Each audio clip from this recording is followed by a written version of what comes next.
আমরা, মানে এক সারা রাত কোনো ঘুম নাই আমাদের, এমন খারাপ অবস্থা ছিল। আওয়ামী লীগ কি দেশে থাকবে? না,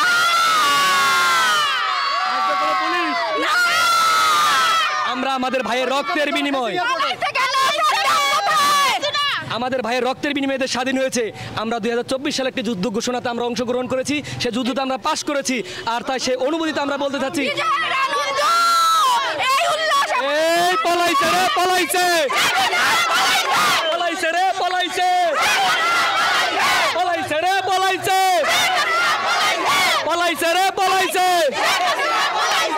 আপনারা কি জানেন ওবায়দুল কাদের এয়ারপোর্টে ধরা খাইছে?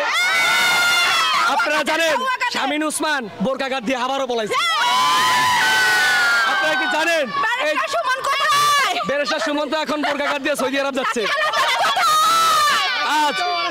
আজ তারা শুধু আমাদের এই মনের আনন্দ দেখছেন, কিন্তু আপনাদেরকে একটা বিষয় বলতে চাচ্ছি যে এই দেশে যেহেতু আমাদের ভাইয়ের রক্তের বিনিময়ে যে ভাইগুলো খুন হয়েছে, এই খুনের বিচার আমরা বাংলার মাটিতে নিব।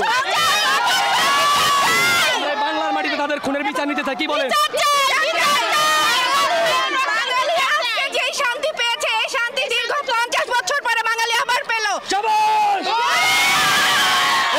পলাইছে রে পলাইছে, পলাইছে রে পলাইছে, পলাইছে, পলাইছে রে পলাইছে। আল্লাহ হাফেজ, সবাই ভালো থাকবেন। আর একটা স্বাধীন বাংলাদেশ পেয়েছেন। আমরা দেখতে পেলাম যে ঢাকা উদ্যানের যে মানুষের জনতার যে ভালোবাসা, জনতার শরীরের রক্ত যে টলবল করতেছে, সেই টলবলের মাধ্যমে আমরা দেখতে পেয়েছি যে মানুষের ভালোবাসাটা কতটা, মানুষের আক্ষেপ কত, সে আক্ষেপ আমরা অবশ্যই দেখতে পেয়েছি। কিন্তু আপনারা জানেন কিন্তু ভাই, আজ সবাই কিন্তু বিজয়ের মিছিল নিয়ে রাজপথে নেমেছে। আমার মা ও বোনেরা বিজয়ের মিছিল নিয়ে রাজপথে নেমেছে। রক্তের বিনিময়ে দেশ স্বাধীন হয়েছে। এদের স্বাধীন করার পরে আজ দেখতে পাচ্ছেন 2071 সালে একটি স্বাধীন হয়েছে, কিন্তু আজ 2024-এ আর একটি স্বাধীন বাংলাদেশ তারা করে নিয়েছেন। দেখা যাক এই দেশের সরকার নাকি পালিয়ে গিয়েছেন। হ্যাঁ, এই দেশের সরকারের বিচার কিন্তু এই মাটিতেই হতে হবে। এবার সে যেখানে যে পালাক না কেন, এই দেশের সরকার যেহেতু খুনি হাসিনা, এই দেশের খুনি হাসিনা যেহেতু মানুষকে এভাবে নির্মমভাবে হত্যা করেছে, আমার ভাইয়ের রক্তের বিনিময়ে স্বাধীন হয়েছে, আর তাই আমরা তার বিচার এই দেশের মাটিতেই নিব। এই পলাইছে রে পলাইছে, এই পলাইছে রে পলাইছে, পলাইছে রে পলাইছে, পলাইছে রে পলাইছে, পলাইছে রে পলাইছে, পলাইছে রে পলাইছে, পলাইছে রে পলাইছে, পলাইছে রে পলাইছে। বুয়া বুয়া শেখ হাসিনা, বুয়া বুয়া শেখ হাসিনা, বুয়া। পলাইছে রে পলাইছে, পলাইছে রে পলাইছে, পলাইছে রে পলাইছে, পলাইছে রে পলাইছে। আমরা এখন চলে আসলাম ঢাকা উদ্যান ফোর ব্রাদার্স গার্মেন্টসের এই প্রান্তে। দেখা যাক এই প্রান্তের মানুষের যে জনগোয়ার আমরা দেখতে পেয়েছি, আপনারা সব কিছু জানেন এবং বোঝেন, আর আমরা এখানের মানুষের কাছ থেকে বক্তব্যটা শুনবো যে তাদের অনুভূতিটা কেমন হয়। এই পলাইছে রে পলাইছে, পলাইছে রে পলাইছে, পলাইছে রে পলাইছে। আপু আসি কেমন লাগতেছে? আলহামদুলিল্লাহ। যুদ্ধ করেছেন? Yes sure? হ্যাঁ 100%। আজকের এই স্বাধীন বাংলাদেশ পেতে আপনার কি মনে হয়? খুবই আনন্দিত।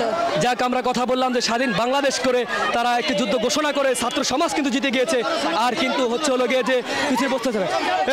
এই পলাইছে রে পলাইছে, পলাইছে রে পলাইছে, পলাইছে রে পলাইছে, পলাইছে রে পলাইছে।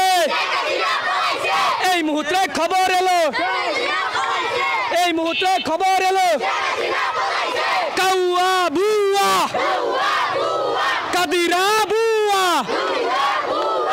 শোনেন, এই যে শামীম ওসমান কইছে না খেলা হবে, কিন্তু খেলা আজকে হয়েছে। আজকে আমাদের ভাইয়ের রক্তের বিনিময়ে দেশে খেলা হয়েছে। আজকে আমাদের ভাইয়ের রক্তের বিনিময়ে দেশে খেলা হয়েছে।